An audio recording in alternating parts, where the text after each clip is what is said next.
وہ مقام جہاں خندق گھوڑے کی لمبی چھلانگ سے پھلانگی جا سکتی تھی ایسی اوٹ میں تھا جسے گشتی سنتری قریب آ کر ہی دیکھ سکتے تھے۔ اکرمہ نے 7 سوار منتخب کر لیے تھے۔ ان میں ایک قوی ہیکل بلکہ دیو قامت شخص عمر بن عبد الود بھی تھا، جس کی دھاک اس کی جسامت کی بدولت دور دور تک پھیلی ہوئی تھی۔ اکرمہ ان 7 سواروں کو مقررہ مقام سے کچھ دور تک اس اندازے سے لے گیا جیسے گھوڑوں کو ٹہلائی کے لیے لے جا رہا ہو۔ مسلمانوں کے سنتریوں کو ان پر شک نہ ہوا۔ اکرمہ نے چلتے چلتے اپنے 7 سواروں سے کہا، سب سے پہلے میں خندق پھلانگوں گا۔ عمر بن عبد ود نے کہا، کیا یہ ٹھیک نہیں ہوگا کہ سب سے پہلے میرا گھوڑا خندق کو پھلانگے؟ اکرمہ نے کہا، نہیں عمر، پہلے میں جاؤں گا۔ اگر میرا گھوڑا خندق میں گر پڑا تو تم خندق پھلانگنے کی کوشش نہ کرنا، تمہارا سالار اپنی جان کی قربانی دے گا۔ یہ کہہ کر اکرمہ نے گھوڑے کی باگ کو جھٹکا دیا۔ گھوڑے کا رخ خندق کی طرف ہوا تو اکرمہ نے ایڑ لگا دی۔ عربی نسل کا گھوڑا ہوا سے باتیں کرنے لگا۔ اکرمہ نے لگام اور ڈھیلی کر دی اور گھوڑے کو پھر ایڑ لگائی۔ گھوڑے کی رفتار اور تیز ہو گئی۔ خندق کے کنارے پہ جا کے اکرمہ گھوڑے کی پیٹھ سے اٹھا اور آگے کو جھک گیا۔ گھوڑا ہوا میں بلند ہو گیا۔ خالد بن ولید کچھ دور کھڑا دیکھ رہا تھا۔ قبیلہ قریش کے بہت سے لشکری دیکھ رہے تھے، زمین و آسمان دیکھ رہے تھے، تاریخ دیکھ رہی تھی۔ گھوڑے کے اگلے پاؤں خندق کے دوسرے کنارے سے کچھ آگے اور پچھلے پاؤں عین کنارے پر لگے۔ گھوڑا رفتار کے زور پر آگے چلا گیا۔ اس کی اگلی ٹانگیں دوہری ہو گئی، اس کا منہ زمین سے لگا۔ اکرمہ گرتے گرتے بچا۔ گھوڑا بھی سنبھل گیا اور اکرمہ بھی۔ اسے پیچھے سے للکار سنائی دی، آگے نکل جاؤ اکرمہ۔ اکرمہ نے پیچھے دیکھا۔ عمر بن عبد الود کا گھوڑا ہوا میں اڑا آ رہا تھا۔ عمر رکابوں پر کھڑا آگے کو جھکا ہوا تھا۔ کسی کو توقع نہیں تھی کہ اتنے وزنی سوار کے نیچے گھوڑا خندق پھلانگ جائے گا، لیکن گھوڑا اسی جگہ جا پڑا جہاں اکرمہ کا گھوڑا گرا تھا۔ عمر کے گھوڑے کی ٹانگیں ایسی دوہری ہوئیں کہ منہ کے بل گرا اور ایک پہلو پر لڑک گیا۔ عمر گھوڑے کی پیٹھ سے لڑک کر قلبازیاں کھاتا گیا۔ ایک لمحے میں گھوڑا اٹھ کھڑا ہوا۔ ادھر عمر اٹھا اور پلک جھپکتے میں گھوڑے پر سوار ہو گیا۔ اس کے پیچھے اکرمہ کے 2 سوار اکٹھے چلے آ رہے تھے۔ خندق کے کنارے پر آ کر دونوں سواروں نے اپنے گھوڑوں کی پیٹھیں خالی کر دیں اور ان کی گردنوں پر جھکے ہوئے تھے۔ دونوں گھوڑے خندق پھلانگائے۔ اہل قریش کے لشکر نے داد و تحسین کے نعرے لگائے۔ اس شور سے مسلمان پہرے دار دوڑے آئے۔ اتنے میں اکرمہ کے 2 اور گھوڑے اپنے سواروں کو اٹھائے خندق کے کنارے سے ہوا میں اٹھے۔ ان کے پیچھے 7 میں سے باقی سواروں نے بھی اپنے گھوڑوں کو ایڑ لگا دی۔ تمام گھوڑے خندق پھلانگائے۔ اکرمہ نے مسلمان سنتریوں کو بلند آواز میں کہا، ٹھہر جاؤ، کوئی اور گھوڑا خندق کے اس طرف نہیں آئے گا۔ محمد کو بلاؤ، تم میں جو سب سے زیادہ بہادر ہے اسے لاؤ۔ وہ میرے ایک آدمی کا مقابلہ کر کے گرا لے تو ہم سب کو قتل کر دینا۔ خدا کی قسم، ہم تمہارا خون اس ریت پر چھڑک کر واپس چلے جائیں گے۔ مسلمانوں کی اجتماع گاہ میں کھلبلی بپا ہو چکی تھی۔ ایک شور تھا، قریش اور غطفان نے خندق عبور کر لی۔ مسلمانوں، تمہارے امتحان کا وقت آ گیا ہے، ہوشیار، خبردار، دشمن آ گیا ہے۔ رسول اللہ صلی اللہ علیہ وسلم نے مسلمانوں کو بے قابو نہ ہونے دیا۔ آپ علیہ السلام نے دیکھ لیا تھا کہ اہل قریش خندق کے پار کھڑے قہقہے لگا رہے تھے۔ وہ مسلمانوں کا مذاق اڑا رہے تھے، پھپتیاں بھی کس رہے تھے۔ رسول کریم صلی اللہ علیہ وسلم اس جگہ پہنچے جہاں اکرمہ اور اس کے سوار کھڑے للکار رہے تھے۔ رسول اکرم صلی اللہ علیہ وسلم کے ساتھ حضرت علی رضی اللہ عنہ بھی تھے۔ آپ علیہ السلام نے صورتحال کا جائزہ لیا تو سمجھ گئے کہ اکرمہ انفرادی مقابلے کے لیے آیا ہے۔ آپ علیہ السلام کو اور حضرت علی رضی اللہ عنہ کو دیکھ کر عمر بن عبد ود نے اپنا گھوڑا آگے بڑھایا۔ عمر نے للکار کر کہا، قسم ہے حبل اور عزا کی، تم میں مجھے کوئی ایک بھی نظر نہیں آ رہا جو میرے مقابلے میں اتر سکے۔ مورخ عینی شاہدوں کے حوالے سے لکھتے ہیں کہ مسلمانوں کی خاموشی گواہی دے رہی تھی کہ ان پر عمر کا خوف طاری ہو گیا تھا۔ وجہ یہ تھی کہ عمر کی جسامت اور طاقت کے ایسے ایسے قصے مشہور تھے جیسے وہ مافوق الفطرت طاقت کا مالک ہو۔ دیکھا شاید کسی نے بھی نہیں تھا، لیکن سب کہتے تھے کہ عمر گھوڑے کو اپنے کندھوں پر اٹھا سکتا ہے اور وہ 500 گھڑ سواروں کو اکیلا شکست دے سکتا ہے۔ اس کے متعلق ہر کوئی تسلیم کرتا تھا کہ اسے نہ کوئی گرا سکا ہے نہ کوئی گرا سکے گا۔ ابو سفیان خندق کے پاس کھڑا دیکھ رہا تھا۔ خالد اور صفوان بھی دیکھ رہے تھے۔ غطفان، عینیہ اور ان کا تمام لشکر دیکھ رہا تھا، اور نعیم بن مسعود رضی اللہ عنہ بھی غیر مسلموں کے لشکر میں دم بخود کھڑے تھے۔ عمر بن عبد ود کی للکار ایک بار پھر گرجی، میں جانتا ہوں تم میں سے کوئی بھی آگے نہیں آئے گا۔ خندق کے پار قریش کا قہقہا بلند ہوا اور کئی پھپتیاں سنائی دیں۔ حضرت علی رضی اللہ عنہ نے رسول خدا صلی اللہ علیہ وسلم کی طرف دیکھا۔ آپ علیہ السلام نے اپنا امامہ سر سے اتارا اور حضرت علی کے سر پر باندھ دیا، پھر اپنی تلوار حضرت علی کو دے دی۔ مورخ ابن سعد نے لکھا ہے کہ رسول کریم صلی اللہ علیہ وسلم کی سرگوشی سنائی تھی، علی کا مددگار تو ہی ہے میرے اللہ۔ مورخین نے اس تلوار کے متعلق جو رسول خدا صلی اللہ علیہ وسلم نے حضرت علی رضی اللہ عنہ کو دی تھی لکھا ہے کہ یہ تلوار قریش کے مشہور جنگجو منبہ بن حجاج کی تھی۔ وہ بدر کی لڑائی میں مارا گیا تھا۔ فاتح مجاہدین نے یہ تلوار حضور صلی اللہ علیہ وسلم کو پیش کی تھی۔ آپ علیہ السلام نے اس کے بعد یہی تلوار اپنے پاس رکھی۔ اب آپ علیہ السلام نے وہی تلوار حضرت علی رضی اللہ عنہ کو دے کر عرب کے ایک دیو قامت کے مقابلے میں اتارا۔ یہ تلوار تاریخ اسلام میں ذوالفقار کے نام سے مشہور ہوئی۔ حضرت علی رضی اللہ عنہ عمر بن عبد ود کے سامنے جا کھڑے ہوئے۔ عمر جو گھوڑے پر سوار تھا حضرت علی رضی اللہ عنہ سے مخاطب ہوا، ابو طالب کے بیٹے، کیا تم بھول گئے ہو کہ تمہارا باپ میرا کتنا گہرا دوست تھا؟ کیا یہ میرے لیے بہت برا فعل نہیں ہوگا کہ میں اپنے عزیز دوست کے بیٹے کو قتل کر دوں؟ حضرت علی رضی اللہ عنہ نے للکار کر جواب دیا، اے میرے باپ کے دوست، ہماری دوستی ختم ہو چکی ہے۔ خدا کی قسم میں تمہیں صرف ایک بار کہوں گا کہ اللہ کو برحق اور محمد صلی اللہ علیہ وسلم کو اللہ کا رسول تسلیم کر لو اور ہم میں شامل ہو جاؤ۔ عمر نے کہا، تم نے ایک بار کہہ لیا ہے، میں دوسری بار یہ بات نہیں سنوں گا۔ میں یہ بھی کہوں گا کہ میں تمہیں قتل نہیں کرنا چاہتا۔ حضرت علی رضی اللہ عنہ نے کہا، میں تمہیں قتل کرنا چاہتا ہوں عمر، اتر گھوڑے سے اور آ میرے مقابلے پہ، اور بچا اپنے آپ کو اس تلوار سے جو مجھے اللہ کے رسول صلی اللہ علیہ وسلم نے عطا کی ہے۔ عمر کے متعلق مورخ لکھتے ہیں کہ وہ وحشی تھا، جب غصے میں آتا تو اس کا چہرہ غضبناک ہو کر درندوں جیسا ہو جاتا۔ وہ گھوڑے سے کود کر اترا اور تلوار سونت کر حضرت علی رضی اللہ عنہ پر پہلا وار اتنی تیزی سے کیا کہ دیکھنے والے یہ سمجھے کہ اس کی تلوار نے حضرت علی رضی اللہ عنہ کو کاٹ دیا ہے، لیکن حضرت علی رضی اللہ عنہ یہ بھرپور وار بچا گئے۔ اس کے بعد عمر نے یک کے بعد دیگرے حضرت علی رضی اللہ عنہ پر متعدد وار کیے۔ حضرت علی رضی اللہ عنہ نے ہر وار غیر متوقع پینترا بدل کر بچایا۔ عمر نے یہ تو سوچا ہی نہ تھا کہ جس جسامت اور طاقت پر اسے اتنا گھمنڈ ہے وہ ہر جگہ کام نہیں آ سکتی۔ تیغ زنی کے مارکے میں جس تیزی اور پھرتی کا مظاہرہ حضرت علی رضی اللہ عنہ کر رہے تھے وہ عمر نہیں کر سکتا تھا، کیونکہ اس کا جسم بھاری بھرکم تھا۔ اگر وہ گھوڑے کو اپنے کندھوں پر اٹھا بھی سکتا تھا تو بھی اس میں گھوڑے جیسی رفتار نہیں تھی، اس کی طاقت گھوڑے سے زیادہ بھی ہو سکتی تھی۔ حضرت علی رضی اللہ عنہ نے اس پر ایک بھی وار نہ کیا، جسے عمر نے خوفزدگی سمجھا ہوگا۔ وہ وار پہ وار کرتا رہا اور حضرت علی رضی اللہ عنہ کبھی ادھر کبھی ادھر ہوتے رہے۔ خندق کے پار اہل قریش کا لشکر جو کہے لگا رہا تھا یکلخت خاموش ہو گیا، کیونکہ ان کا دیو قامت عمر وار کرتے کرتے رک گیا اور خاموش کھڑا ہو گیا تھا۔ وہ ہانپ رہا تھا۔ وہ غالباً حیران تھا کہ یہ نوجوان جو قد بت میں اس کے جسم کا 20واں حصہ بھی نہیں ہے اس سے مروب کیوں نہیں ہوا۔ دراصل عمر تھک گیا تھا۔ حضرت علی رضی اللہ عنہ نے جب اس کی یہ حالت دیکھی کہ وہ اپنی طاقت اتنے سارے وار کرتے کرتے صرف کر چکا ہے اور حیران و پریشان کھڑا ہے، تو حضرت علی رضی اللہ عنہ نے یہ حیران کن مظاہرہ کیا کہ تلوار پھینک کر بجلی کسی تیزی سے عمر پر جھپٹے اور اچھل کر اس کی گردن اپنے ہاتھوں میں دبوچ لی۔ اس کے ساتھ ہی حضرت علی رضی اللہ عنہ نے عمر کی ٹانگوں میں اپنی ٹانگ ایسے پھنسائی کہ وہ پیٹھ کے بل گرا۔ اس نے اپنی گردن چھڑانے کے لیے بہت زور لگایا، لیکن اس کی گردن حضرت علی رضی اللہ عنہ کی آہنی گرفت سے آزاد نہ ہو سکی۔ حضرت علی رضی اللہ عنہ نے اس کی گردن سے ایک ہاتھ ہٹا کر کمربند سے خنجر نکالا اور اس کی نوک عمر کی شہرگ پر رکھ دی۔ حضرت علی نے کہا، اب بھی میرے اللہ کے رسول صلی اللہ علیہ وسلم پر ایمان لے آ تو میں تیری جان بخشی کر دوں گا۔ عمر بن عبد ود نے جب دیکھا کہ اس کی وہ طاقت جس سے اہل عرب لرزتے تھے بیکار ہو گئی ہے تو اس نے یہ اوچھی حرکت کی کہ حضرت علی رضی اللہ عنہ کے منہ پر تھوک دیا۔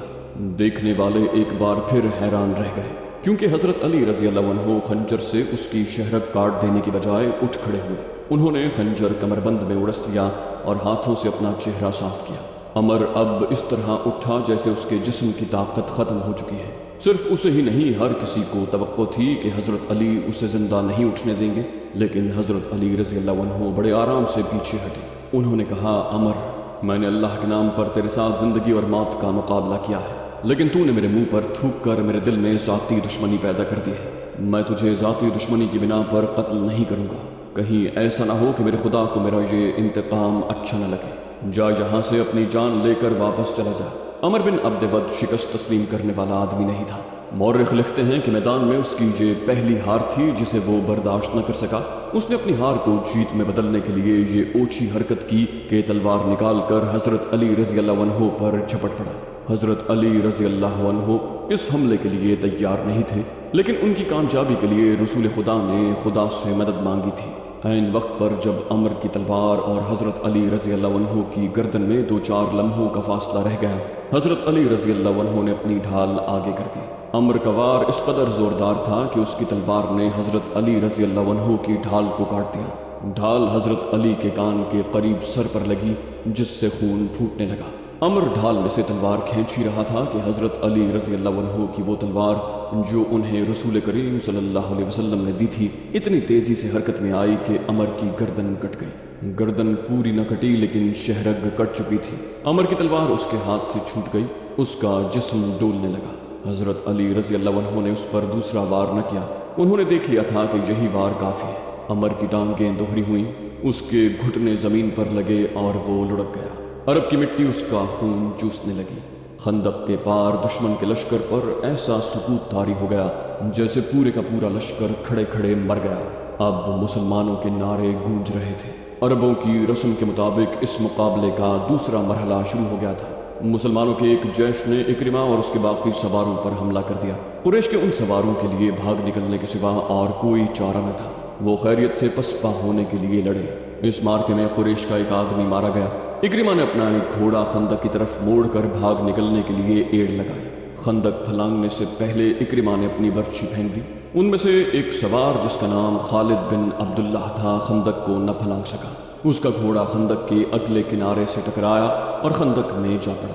وہ اٹھ کر کنارے پر چڑھنے کی کوشش کرنے لگا لیکن مسلمانوں نے اس پر پتھروں کی بوچھاڑ کر دی اور وہ وہیں ختم ہو گیا۔ رسول کریم صلی اللہ علیہ وسلم نے حکم دیا کہ خندق کے اس مقام پر مستقل پہرے کا انتظام کر دیا جائے کیونکہ وہاں سے خندق پھلانگی جا سکتی تھی۔ دوسرے دن خالد اپنے گھڑ سوار دستے میں سے چند ایک جانباز سوار منتخب کر کے خندق عبور کرنے کے لیے چل پڑا۔ ابو سفیان نے کہا، خالد رک جاؤ، کیا تم نے کل اکرمہ کے سواروں کا انجام نہیں دیکھا؟ اب مسلمانوں نے وہاں پہرے کا اور زیادہ مضبوط انتظام کر دیا ہوگا۔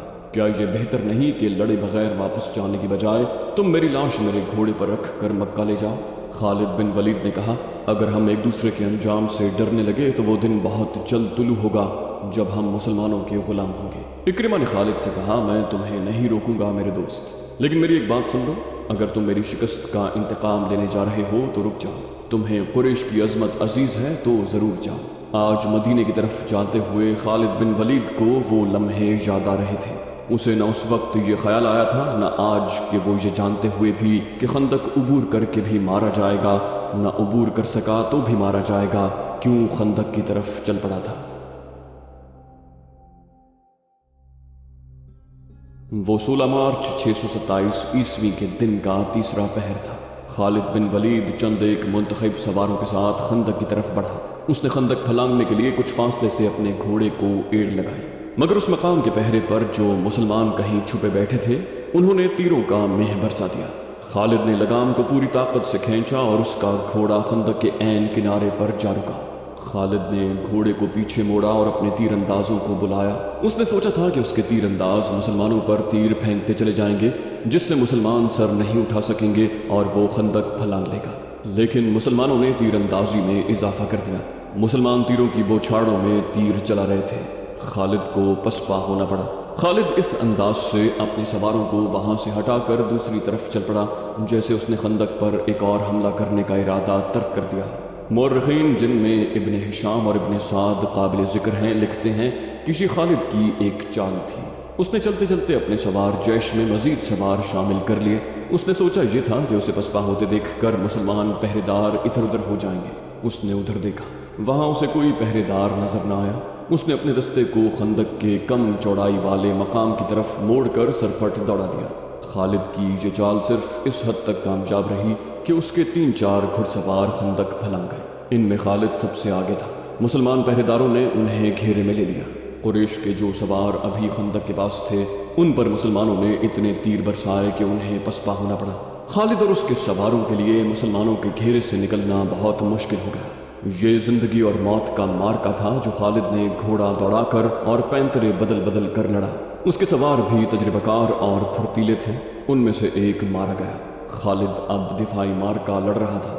اس نے کئی مسلمانوں کو زخمی کیا، جن میں سے ایک شہید ہو گیا۔ آخر اسے نکلنے کا موقع مل گیا اور اس کا گھوڑا خندق کو پھلانگ آیا۔ اس کے جو سوار زندہ رہ گئے تھے وہ بھی خندق پھلانگ آئے۔ اس کے بعد قریش میں سے کسی نے بھی خندق کے پار جانے کی جرت نہ کی۔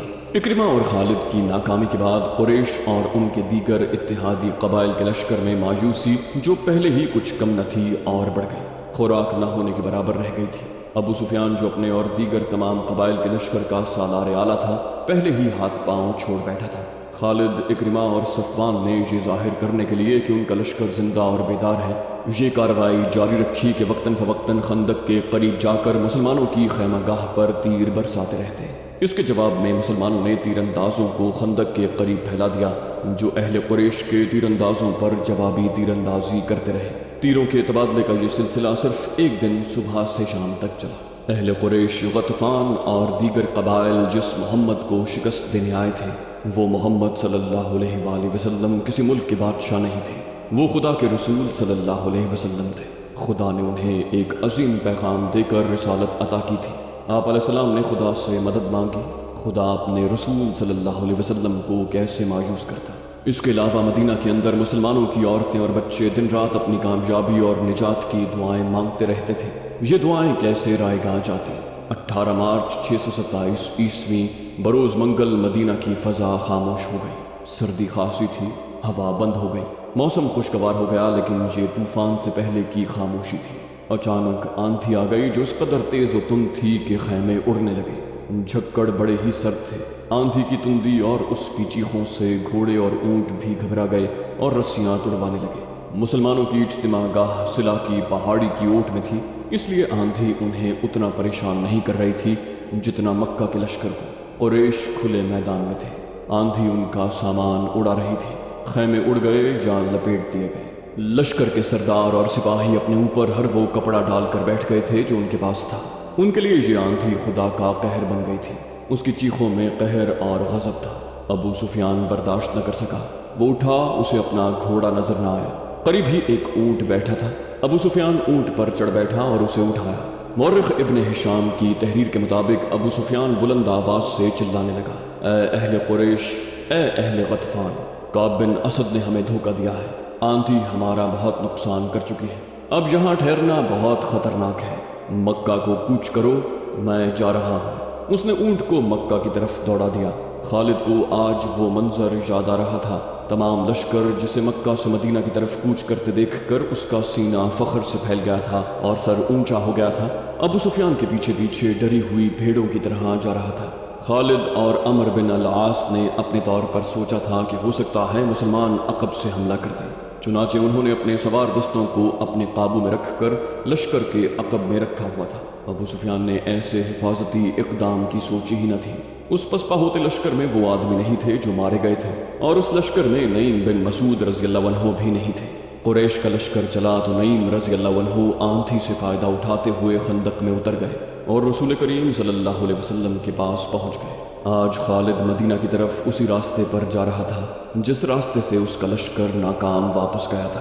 اسے شیخین کی پہاڑی نظر آنے لگی۔ تو دوستو، یہ تھی ہماری آج کی ایپیسوڈ۔ امید کرتے ہیں آپ کو ہماری ایپیسوڈ پسند آئی ہوگی۔